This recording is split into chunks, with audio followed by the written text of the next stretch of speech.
welcome to another edition of Editorial. We are broadcasting from Canada. My name is Sandra Asante. Today we're looking at U.S. gravely concerned ahead of the elections in Ethiopia. So don't go anywhere. I'll be back after the break.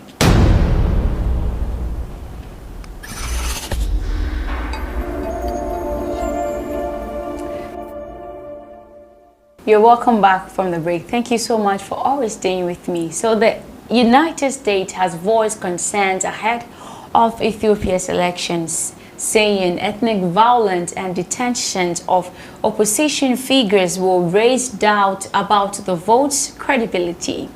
Africa's second most populous nation holds elections on June 21st, 2021, in which Prime Minister Abiy Ahmed, who came to power in 2018, promises to break with the authoritarian past, is seeking a new mandate.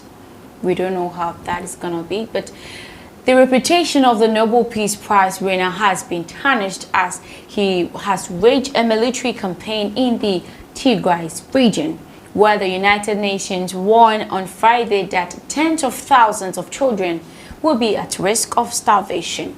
The United States is gravely concerned about the environment under which these upcoming elections are to be held. State Department spokesperson Ned Price said in a statement on Friday.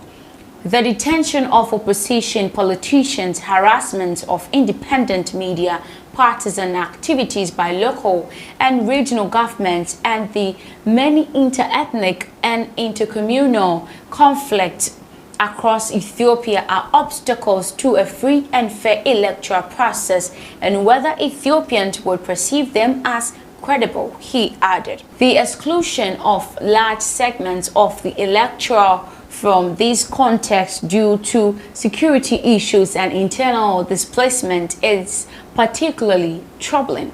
Ethiopia's elections are going ahead after 2 delays last year.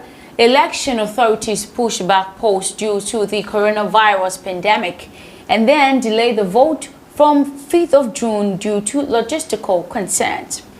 The United States, historically an ally of Ethiopia, has voiced growing impatience with Abiy and the handling of the conflict in Tigray. Fighting in Tigray broke out in November 2020 between government troops and the region's former government party, the Tigray People's Liberation Front. The TPLF led the coalition that ruled Ethiopia for nearly 30 years until Abiy rose to power following street protests. Though Abiy promised the military operations in Tigray would be brief, nearly 7 months later, fighting continues. Reports of atrocities are proliferating and world leaders are warning of a humanitarian catastrophe. The violence has killed thousands of civilians and forced some 2 million from their homes in the mountainous region. In July last year, security forces arrested Jamal Mohammed, a leading opposition figure and fierce critic of the Prime Minister, after deadly protests following the killing of popular musician Hachalu Hundessa in Addis Ababa. In September, authorities filed terrorism charges against Jawar and several leading activists. Jawar's lawyer have repeatedly asserted he was locked up because of his political views, have called for his release. Thank you so much for joining me. This is where I end today's editorials. My name is Sandra Asante. See you some other time.